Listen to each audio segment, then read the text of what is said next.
I feel like you in the fact that I've been to the Taproom so many times this past week. I've been at least 3 or 4 times in a week. The food is amazing. See how big this water is? Yeah. Finally learn to drive. We will give you a big high five. What advice would you have for musicians or artists or anybody looking to make the jump from a smaller town to a place like Nashville? The Hardest Street Boys, Hardest Street Boys, Hardest Street Boys. It's the Hardest Street Boys. Like and subscribe. All Hit right. it. Hello, everyone. Hey, everybody. How's it going? What's happening? We want to remind you to subscribe, like, share, all that stuff. Please subscribe. Use your Google account to sign up and hit that red button below. We really appreciate your support. Check out our website. We are going to be updating with new merch soon. And also tell us what you want to see on the show, what you want merch-wise. Hey, you want us to do some stickers? We've heard stickers. Stickers. People love stickers. Let's get some stickers. So anyway, this week we got Adam McPhail, guitarist, virtuoso, lives in Nashville. He was in town. We actually talked to him earlier. We're filming this part after. But what movie magic. What a talent, man. Dude, oh my gosh. So good. So good. And the nicest guy ever. And just a lot of great things happening for him. He's getting to perform with some really big names. He's killing it. He's killing it. So we're going to sit down with him and see what's up. So time to start the show. I feel like you in the fact that I've been to the Taproom so many times this past week. I've been at least 3 or 4 times in a week. The food is amazing. See how big this water is? Yeah. Yeah. I mean, I went there for lunch today. You know, I was there yesterday. I mean, is that not crazy? Is that crazy? I might be obsessed. I mean, I was texting my friend. I was going, I just need Gatorade and a hug right now. That's the overwhelming feeling. It's been so much fun, but man, I do feel a little beat up because I've just been out so many nights. Now it was my birthday Tuesday this past week. Exactly. And so we just went out more than you would in a normal week. But the Taproom's like a great jumping off point. It's right next door to the studio. We're like right here. Literally, right over there. As much as I say I need Gatorade and a hug, like I could see myself eating dinner there tonight. There you go. Like, dang it. They've made this place, like, it's just, the food is so good and it's so welcoming, and it feels like it's the same feeling I had when the Hippo expanded and moved to their current location. Yeah. I was like, oh, this is a place for me. Like, these are people who get me. Oh, yeah. But this is also a place for me. And, you know, not selfishly, but like if you're like kind of funky, alternative, like a PlayStation kid. Well, it fits the vibe, you know? Dude, it's really awesome. And then, so they most recently had their anniversary special. Had Royal Horses outside playing, Jesse Vassar running sound. Bless him, he had to get all this stuff out, and when it started raining, he put his stuff up. The rain was a bit of a bummer. Yeah. But the vibe was still great. The place stayed busy all day. They had a special, like, barrel-aged, like, barley wine. Stout, yeah. Called Hunter Twilight. Is that what it's called? That was the big bottles they were sharing with everybody. That stuff was good. Some barrel-aged, and there's, like, old Four Roses barrels. So you make the beer, and then you just store it in whiskey barrels, so it has that whiskey oak taste to it. Tasty. So good. I heard the word cocoa nibs. Yeah. Cocoa nibs. You got cocoa nibs, you know it's good. Yeah. So it was delicious. It was like a dessert one. It was almost like a dessert beer. So good. You but know? it was really cool to see, like, Quimby and then our last week's guests, Emily and Ben, in such, like, good spirits. Because it's been tough trying to open that up. Like, you're going with the changing of laws. You're going with, like, hey, we're just starting. Starting a restaurant at all is like, hey, you sure? You positive? I loved their little shirts for the day that everybody was wearing with the chain on it. Yeah. And I'm thinking, like, Ben should just have a real chain, you know, like Ben with a new logo on it and everything. The good thing about it, though, is, like, if the chain's on the shirt, you can't get it snatched. That's true. So there's that. But I think Ben would rock a chain. It would be a cool chain for him to rock. Yeah, Ben definitely could do a thin chain. Yeah. Yeah, for sure. Who else could wear a chain? I've been thinking about getting into the chain game, but I'm not sure. I think I'd like to get one, mainly just for when I'm on stage. Stop me when I get to the appropriate thickness for my chain. All right, stop. Right here? No, that's pretty thick. No, I was gonna say I think I was gonna say here? That's a pretty thick. All right, well, I used to have a chain, but it's not real. It's like costume jewelry. And some kids, when I was DJing one time, were like, "Is that a Cuban link?" And I'm like, I don't even know what that means. Yes. I basically did. I was like, "Of course it is." Yeah. Cuban link. Sure. Cuban link. Yep, it is. But yeah, man, we went to the tap room a lot, dude. So, day after birthday, we went to the tap room to chill, and you actually had played some tennis. I went and played some tennis, getting ready for the state championship coming up in Jackson.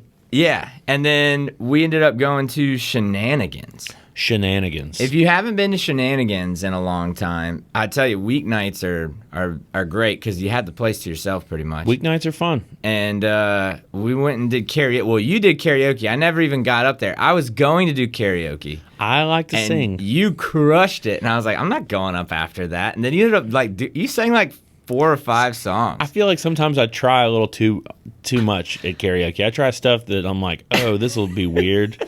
I don't know. You crushed it, though. You sang Let It Go from Frozen. Yeah. And, you know the words without the screen, don't you? The first time I'll tell you, I've sung that karaoke before. The first time I ever sang that karaoke was at the bank. They were having a Christmas party. I just happened to crash their Christmas party, and I sang Let It Go from Frozen to the president of the bank. And, it's in my repertoire now. So shout out to the fine folks at Bancorp South. Of course you did. Yeah. Of course you did. Yeah, that's funny, man. And, people were into it. Actually, I was like, okay, he's going to sing this Disney song.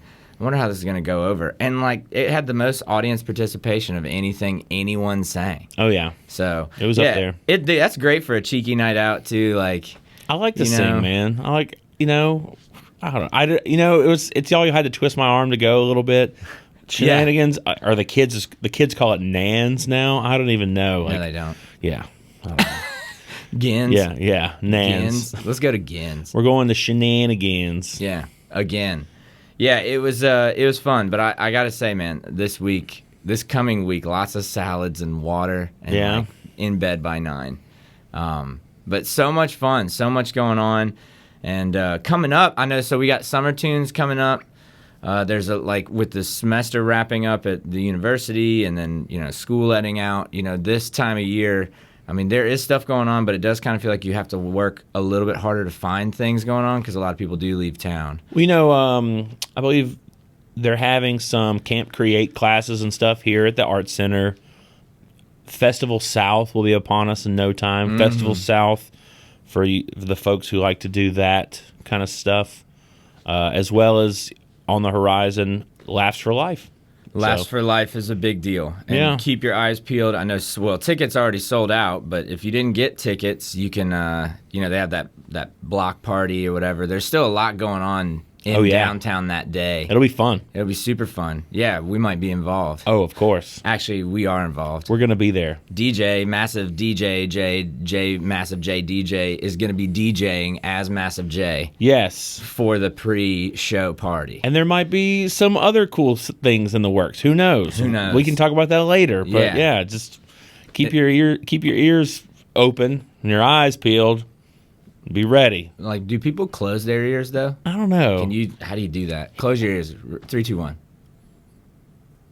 I can't. Yeah, you can't do it. So, that'll be fun. And then Summer Tunes, that's in the park, so that's just live at 5, but it's just once a month. Yeah, so and it starts a little later. It starts around 7, it'll be so hot in the middle of the day, so they usually start them a little bit later. Too hot in the hot tub. And then Festival South, I know they're also leaning into doing more comedy this year. Really? But they also have that Everything Goes Wrong show that Mike Lopinto and Tammy Mansfield have put on with all the incredible actors. There's an insane amount of acting talent in town that you really don't even realize exists. I kept wondering, with a play that's titled where things go wrong, is there not that much pressure because hey, it's in the title, but I'm sure they're really working hard on this. There's specific things that go wrong that have to go right so they appear wrong. Dude, Exactly. If you're ever, so I played drums for a lot of those shows. Yeah. And so you have to read every show. You read an entire book worth of music, and you have like dialogue that you have to. So there's cues. There's so many working parts, and everything does have to go correctly. Like the level of professionalism and like attention to detail. I mean, I'm not bragging. I'm just saying, like, it has to be intense. Oh, yeah. So you see that show, and it's like, good time for the audience. But the people, like, the actors especially, when you're out front under the lights, everybody can see you. Like, you make a mistake, everybody knows. Like, it's pretty obvious. And then it's just, I just say that so that when you go and see those shows, just realize, like, how much goes into it and, like, how talented and like committed you have to be to even attempt to put on a show. Michael Pinto does those light cues. Yeah. You think, what lights? What? It was cool. You're probably not even going to think about lights, but like every single scene has one spotlight do this, and then the lights change based on like a drum hit right here or something. It's crazy. It's crazy how much goes into it, and the fact that Hattiesburg has something like Festival South, and that's just one event. Yeah. That's one very small facet of an entire festival. It's pretty cool, man. It's especially in a time of year where people are just looking for stuff to do, kids out of school. So they got that arty guy, the paintbrush dude. Yeah, art events. Yeah, he'll be like cool. reading stories and stuff. You know, they do stuff at the movie theater, at the Grand. I don't know exactly what Hub City Comedy has planned, but I know we actually need to talk to Ben and Evan of Hub City Comedy about what they have planned, because they got some shows going on. Awesome. As part of Festival South. So lots going on still. It's just not like it has been the last 2 months where it's like, dude, I missed 5 things because I went to my, cousin's birthday or something. Like, it is you can be a little more selective now. So yeah, man. Adam McPhail. Been knowing this guy. I went to church with this guy. Really? At Y'all St. go Thomas. back? Dude, way back. Like, we weren't in the same, he's younger than me. We weren't in the same Sunday school class, but actually we ended up talking about this. His old roommate, Matthew Curtis in Nashville, me and Matthew were in Sunday school together back in the day, which I find really funny. Did he have really awesome sideburns back then? He didn't have the chops yet, but you could see they were pre-chops. Pre-chops. They were ripe for the picking. What a commitment, They're man. almost there. Amazing sideburns. Good for you, Matthew Curtis. Yeah. You don't casually have mutton chops, bro. Yeah. You I go saw him a couple head weeks first. ago at the Hippo. He was performing with the Squirms. It was awesome to see him. But Heck man, yeah. killer sideburns. Killer man. sideburns. Well, after this, we're going to have guitarist, like baller, Nashville superstar, Adam McPhail.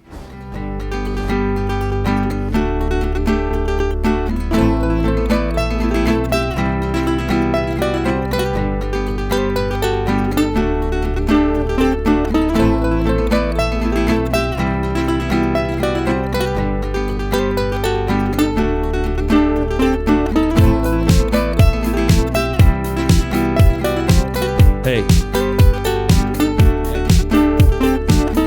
From the hills of Tennessee, who could it be?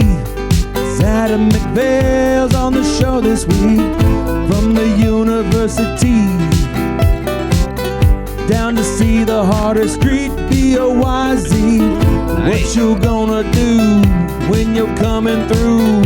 Gotta come on the podcast show, yeah. Adam McPhail, he's here with us now. He's gonna talk to us about what's going on in his world. In Nashville to Hattiesburg. That is the word, I said, that is the word, yeah.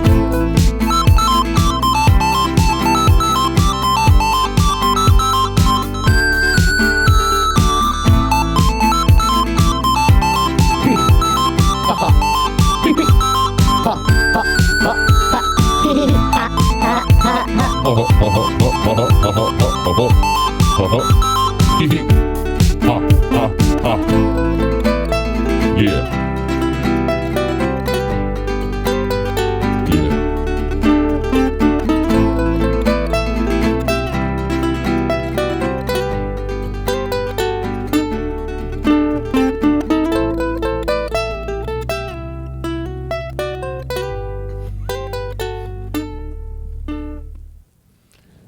The fades are always so epic. Radio man. fade. Thank you. So nice dissolve. Thank man. you. That was great. So what was that? Was that what kind of guitar was that? As a classical guitar. Guitar. Gortar. Yeah. Well, Classical guitar. Takamine, right? Takaminis. Well, and you would know, Adam, you are a guitar, like you're a kind of like a genius at guitar. Adam McPhail you're of Nashville, Tennessee now, but really, we grew up going to church together at St. Thomas here in Hattiesburg. Yep. Isn't that wild, dude? How the small Throwbacks. world. Throwback. But you're like a professor of guitar. You are freelance, like baller, playing with all these people. Like, what is most of your time spent on in the world of music? So it's mainly like 3 parts. Like I do teaching, right? I teach at the 2 schools, Belmont and Lipscomb, and then teach privately as well. But then I do a lot of session work, either like at my house, like somebody will send me a track and I'll record it, email it back, or like a session in person as well. Mm-hmm. And then just playing gigs as well. So kind of teaching gigs and recording. Wait a second. You're telling me they have recording studios in Nashville, Tennessee?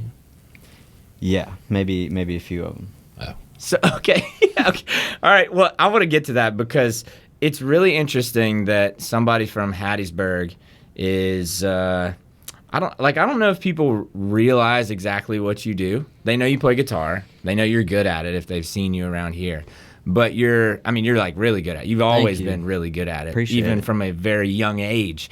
How did you get to Nashville, right? Kind of take me through some of your journey, because sometimes being good at a young age is a curse. You know, you can get burned out or whatever. You hear lots of, child prodigies kind of fizzle out, right? And you're going strong, like teaching at 2 different universities, like gigging with everybody. How'd you get to Nashville? What was that process like, going from Hattiesburg to there? Yeah. Well, I think I'm far from a prodigy, but I appreciate it. Like growing up, I played like a lot of rock and roll and like metal and blues, so like I was playing in bands throughout high school with, friends from my high school. And then I went to USM for the jazz program, and I did a lot of time with, playing with your dad, in the steel band or various ensembles. But I got to Nashville going to grad school at Belmont, and I went to the commercial program, the master's program at Belmont. And then, that's like a 2-year program. So after you're done with school, it's like I didn't, everything kind of worked out very nicely. So I stayed, in my career, did well in Nashville. But that was kind of it. Like I went to grad school and then ended up, I wanted to stay. And Belmont actually offered me a job as soon as I graduated. So that was like a part-time, adjunct professor. Yeah. Wow. So it was through education, mainly. Yeah, I mean, that was how I got to Nashville, but then, like, I got a lot of gigs and a lot of opportunities, so the town drew me in, But honestly, I think I moved to Nashville to go to Nashville. Like, Belmont, like, going to grad school was a good way to get to the town, and I fell in love with the school, and I'm really happy to be teaching there. But the town is, there's a lot of cool stuff happening, a lot of music, opportunities, a lot of good friends. It's just a great place to live. There's a ton going on there. And yeah, dude, it's kind of insane. You know, like, it's just, it's kind of overwhelming at first coming from Hattiesburg, and then because there's a lot of people, everybody's really good, but, I definitely feel at home there. You can obviously hold your own musically up there, but did you notice that, like, I don't know, art and competition aren't really, maybe shouldn't really go together? Man, that's when you find, like, peace with yourself, is when you realize that, like, it's not a competition, you know, and you just, like, you're like, okay, this is what I do, and this is what makes me special, and, like, you find your lane. I tell my students all the time, you have to find what works for you. Don't compare yourself to other people. Like, find your lane, and the rest will work itself out. Find your people who you vibe with, and like the gigs you want to do and how you want to present yourself. Like, you really got to have just like a strong like business sense. You know what I mean? Like being able to brand yourself and make the connections. But you can be who you want to be. Did you feel like you had to level up though, because absolutely. the talent is so great? Yeah, even anything from just like knowing the business, or obviously playing. And like gear too. When I got there, I was like, okay, I need to get my like pedal board together and like make it like a little more pro. You know what I mean? But yeah, it was a learning experience for sure.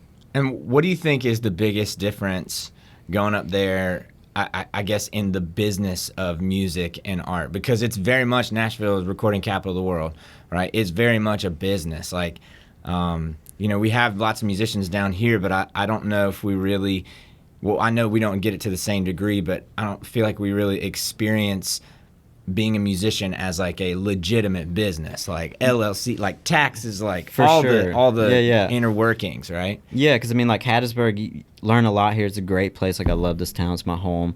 But there's a lot of the business elements might be kind of missing in some way. Like, production companies and publishing companies and record labels and a lot of studios and stuff like that. So it was an adjustment, but I mean, I'm very grateful for the time I spent in Hattiesburg and all the connections I made. I mean, this town produces some of the best talent out there, but it definitely took some getting used to, was going to Nashville and like just getting acclimated to like how the business works and rates and like having your website together and like the right gear and just all that kind of thing. Yeah.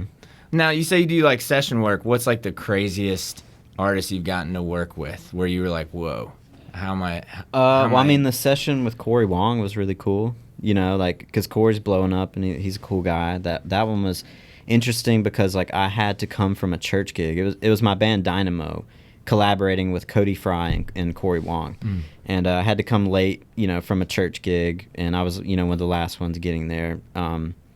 Like they knew about it, but I just had to come a little later. So I basically had to walk in and shake his hand.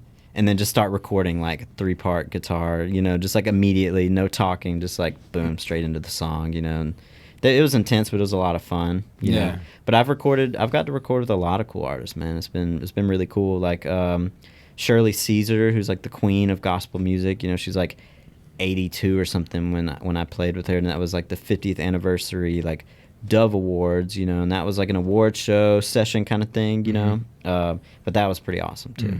But there's been a few. Yeah. Oh, that's cool. Yeah, Cory Wong too, man, can play. He can, yeah. And blowing up on YouTube, doing some really great stuff just with the video space. But yeah, that's killer. I've been listening to him and Dirty Loops, their cover of Thriller. Yeah. I'm like obsessed with it right now. They're all it's so good. Crazy good. Like, so you had the teaching gig that kind of allows you, like, gives you stability, right? You talked about for sure. It's consistent because you can teach during the day and then gig, but also like being I'm not a part-time I'm not a full-time teacher. I'm a part-time, so I can kind of, if something important comes up, I can rearrange my schedule because I don't teach like classes or ensembles or anything. I just teach guitar lessons, so it's pretty flexible. Yeah. But it's cool to have the teaching and then gig at night or on the weekends and then do session work throughout the week, so it's I like having that consistency for sure. Where's your favorite place to play in Nashville live? My favorite spot might be like this bar called the 5 Spot. Yeah. Okay. We've had a lot of good memories there, and they do a lot of creative music, so a lot of the jazz stuff and just various stuff, not your typical like what a lot of people think of Nashville, like the country thing or top 40, but there's a lot more stuff, but this bar in particular does a good job about like promoting that kind of thing. Mm-hmm. Yeah.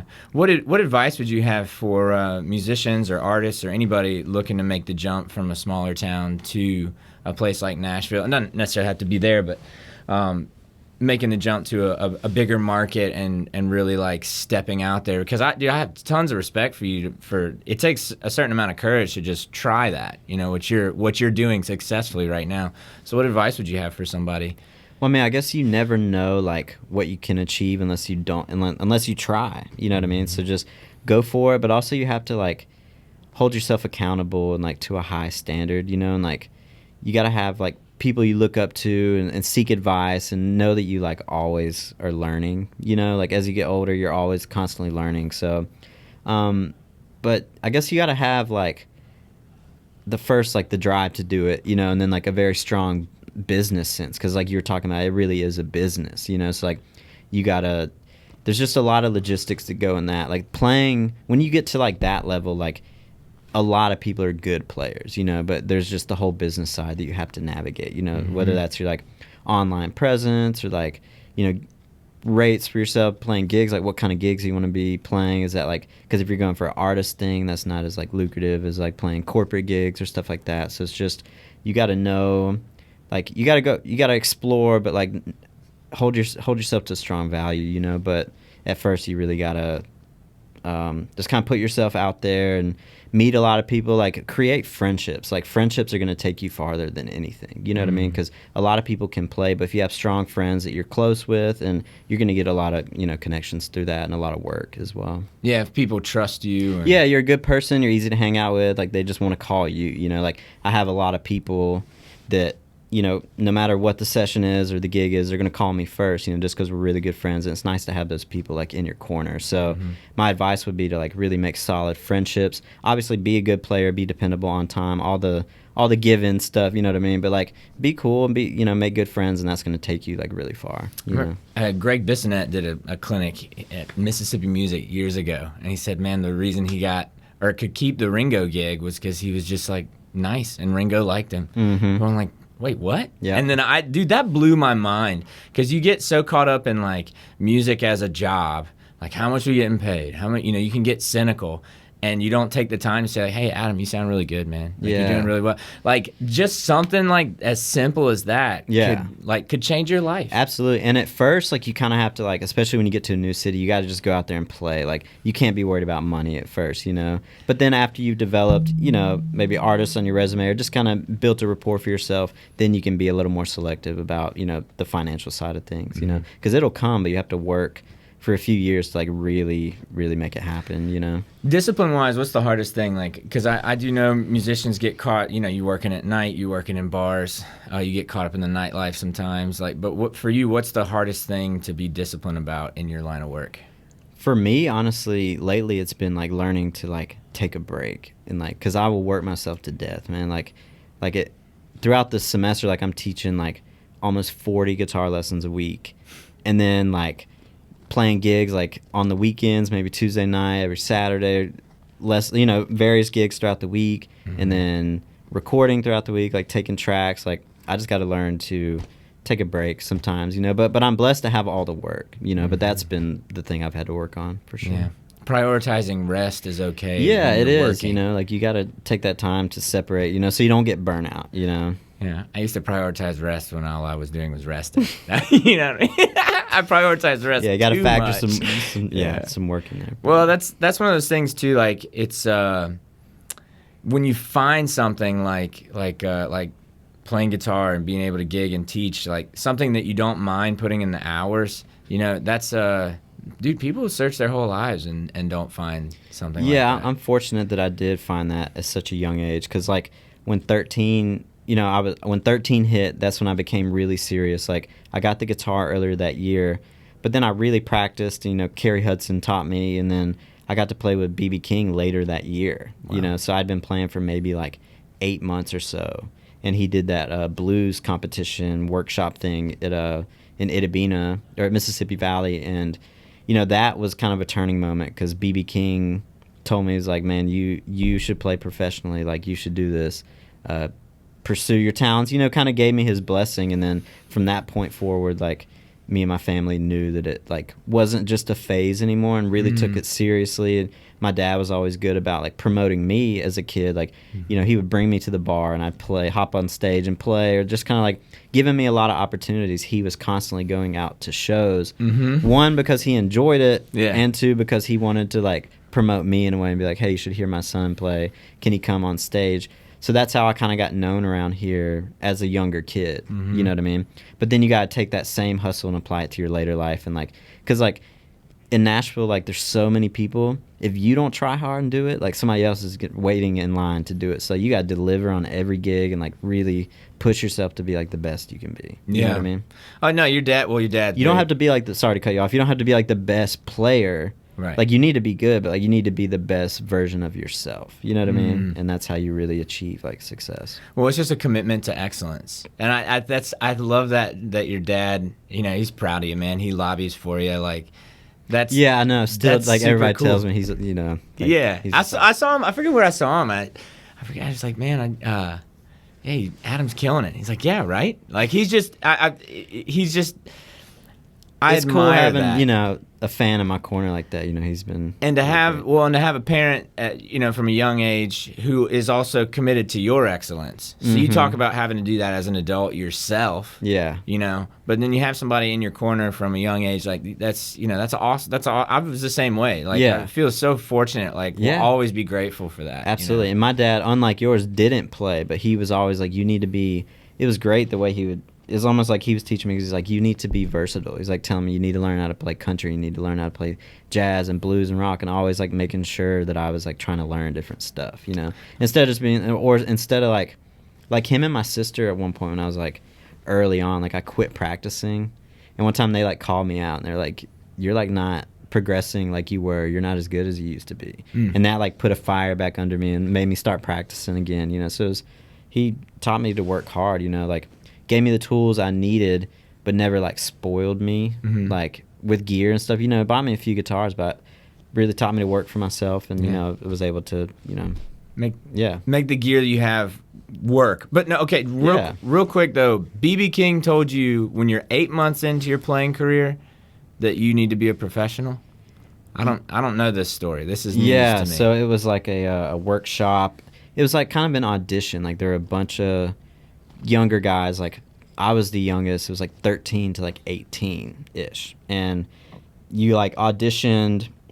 You basically got up there and like played a blues, right? And then they selected like 4 people to play with him, and it was like a workshop, like auditorium packed at this university, right, Mississippi Valley State, and he's like, it's like a clinic, but we're like jamming. He's like talking to the crowd and talking to the kids and stuff, and at the end, we played, and he went around to each one, and I was the last one. He told me, like, I play like a professional and keep doing what I'm doing, like, all that kind of thing. And it was pretty surreal, That's nuts. Yeah. That's nuts. So I think, like I said earlier, that was kind of a turning point. I was like, all right, maybe this is what I'm supposed to do. And then I just kind of took it, and gave it my all, I've dedicated my life to it, so. Yeah.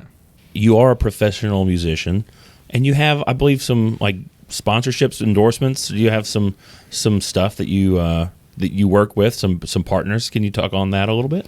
Yeah. So I was fortunate enough, to build some friendships and connections, like I was saying, and I've had quite a few companies endorse me, which that can mean different things. Sometimes it's free gear completely, or sometimes it might be a discount or something, a big discount. But yeah, I have a few companies that support me, and I'm very grateful for it. Kind of just people I met and getting introduced, and I had this cable company reach out to me, or no, my buddy like introduced me to the company, and then they took me on as an artist, so they would just give me cables. The cable company is Cordial Cables. It's a German company, but they have a USA branch. But it's very nice that people just give you cables and stuff, and I'm grateful for it. And I got Rockboard, it's a pedal board company, which Matthew Curtis, who's from here, was working with them, and he was my roommate in Nashville for like 2 years, and he's the one who got me hooked up with them. So they endorsed me, gave me some pedal boards, and just all kind of stuff. Has been real great. And then I'm endorsed with Boss as well, so the guitar effects company, and True Tone, and it's another effect company, pedal company, and then Mono, which is like they make guitar cases, D'Angelico guitars, G7th capos, like the capos, for acoustic guitars and whatnot, and All Clear Audio, which is the in-ears. So, yeah.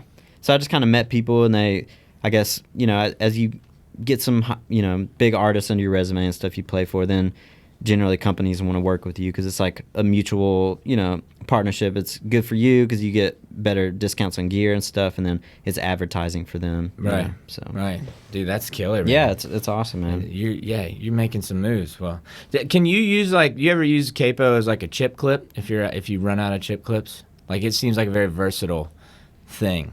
The capo. Chip clip? Mm-hmm. What is that? When you have seal a your bag of chips, and you fold it back up, and you gotta so it doesn't get stale. I see. Have you ever? I've never done that actually. Me neither. Because a lot of times there's actually like a little space. Just I'm just That might work. I don't know. I might try when I get home. I don't know. Who knows? I'm sure someone has. With but, the big bag of chips, probably work, right? Family size or family something? size, for sure. Well, dude, I want to talk to you some more, but we're going to take a short break. So after this, more Adam McPhail.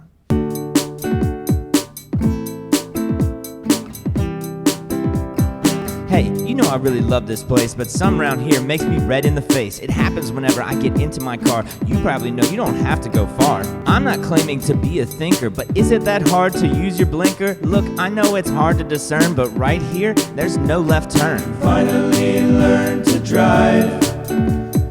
We will give you a big high five.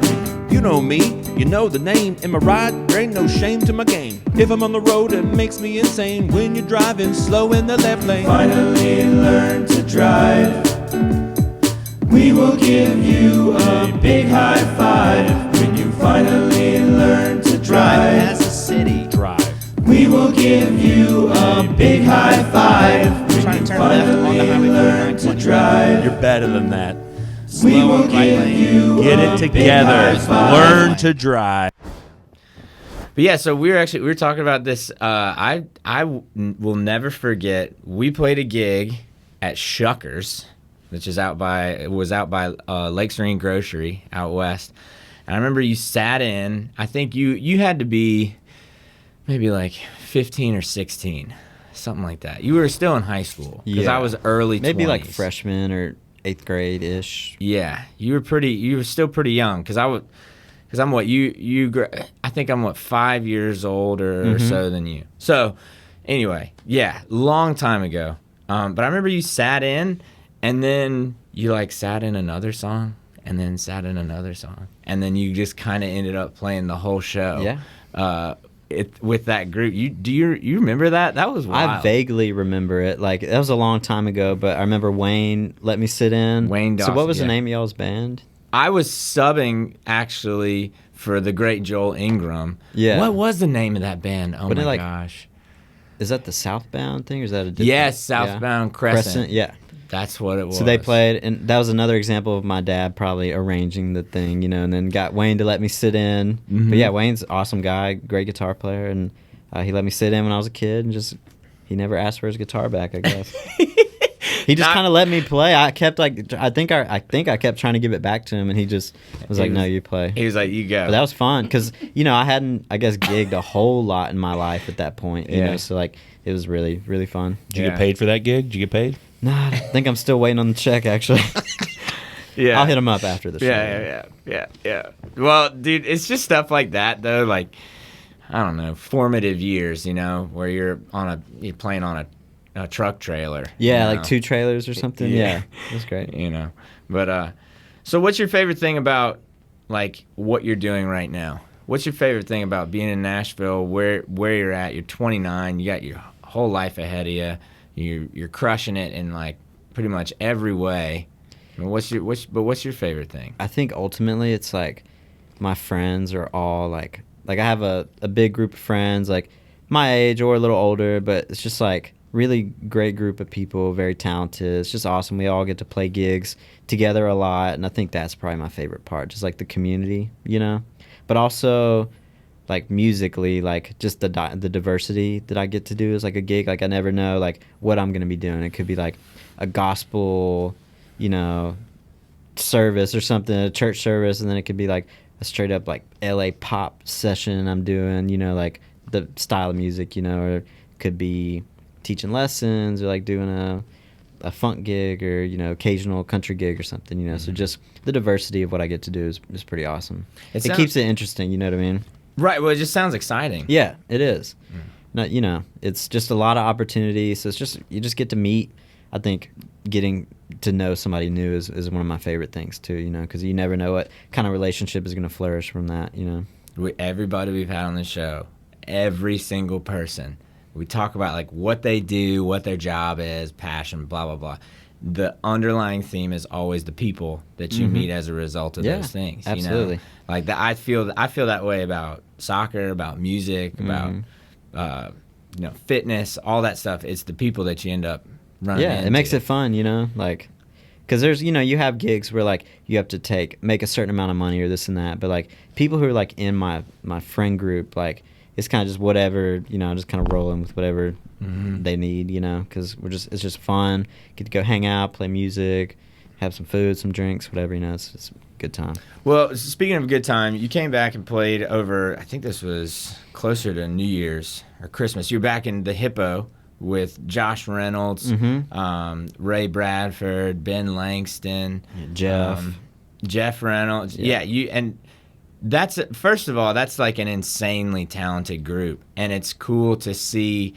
A lot of those guys have moved on from Hattiesburg, but the amount of talent that was on that stage, that show was so much fun to like just go watch, but it had to be even more fun to be a part of it. Yeah, man. I mean, every time I play with them, it's like you're always amazed, Especially it had been so long, maybe like 2 years or something since we all played. So that was just a great night, I grew up like here when I was in Hattiesburg, maybe around like when I was like going to USM 19, I was in a band, Friends Fly South, with Ray and Josh and them, and those guys are really the ones who like taught me how to play gospel music, because they'd invite me to go play at their church, and I didn't know what I was doing. What I mean? Like literally just like a deer in headlights, So that was like my early phases of gospel, So we spent a lot of time together, definitely very good friends. So that was a fun night. I mean, we just kind of threw it together, just songs we've played in the past, or we learned a few hard ones, like I think it was some Toto song that was like in 7 or something, and it was like, some of it was challenging, but then some of it's just feel good stuff we know. Just had a good time, Yeah.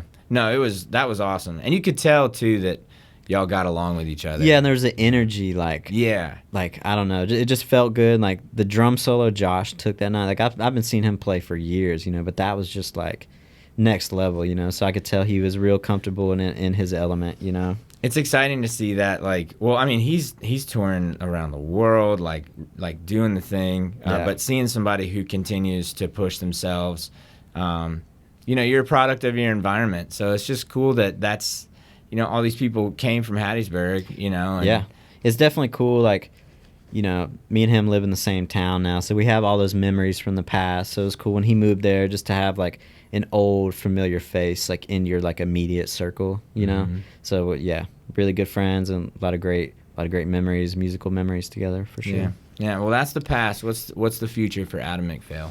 Future, well, I'm moving into my new house next month, so that's kind of the biggest thing that I'm thinking of at the moment. So, yeah, you built one? Build a new house. I'm selling my current one, moving in next month, so I'm excited about that. But musically, I think like what I'm doing now, just on a bigger scale, just keep playing with big artists that I respect, like I've got to play with a lot of cool people, so I definitely want to explore that more. I think I eventually want to do my own album, which will be cool. And so I'm actually the head of the guitar department at Lipscomb University now. So I teach at both schools, but I'm like the coordinator at Lipscomb, so I really want to help, flourish that program, because it's in its earlier stages, so I'm definitely looking forward to that as well.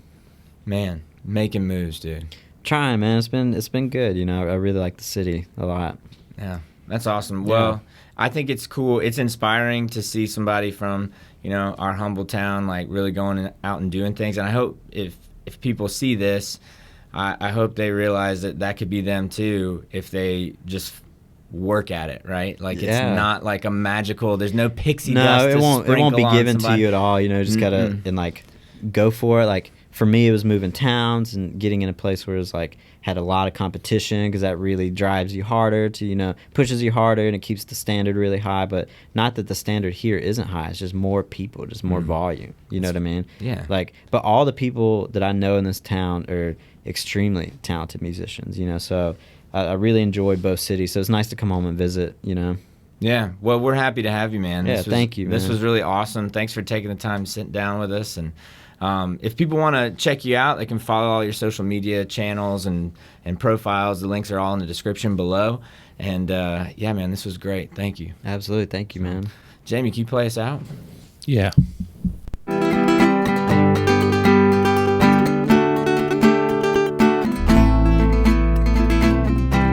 Is that all you on guitar?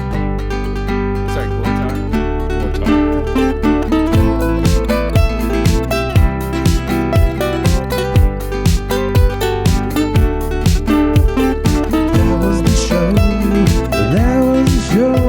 yeah.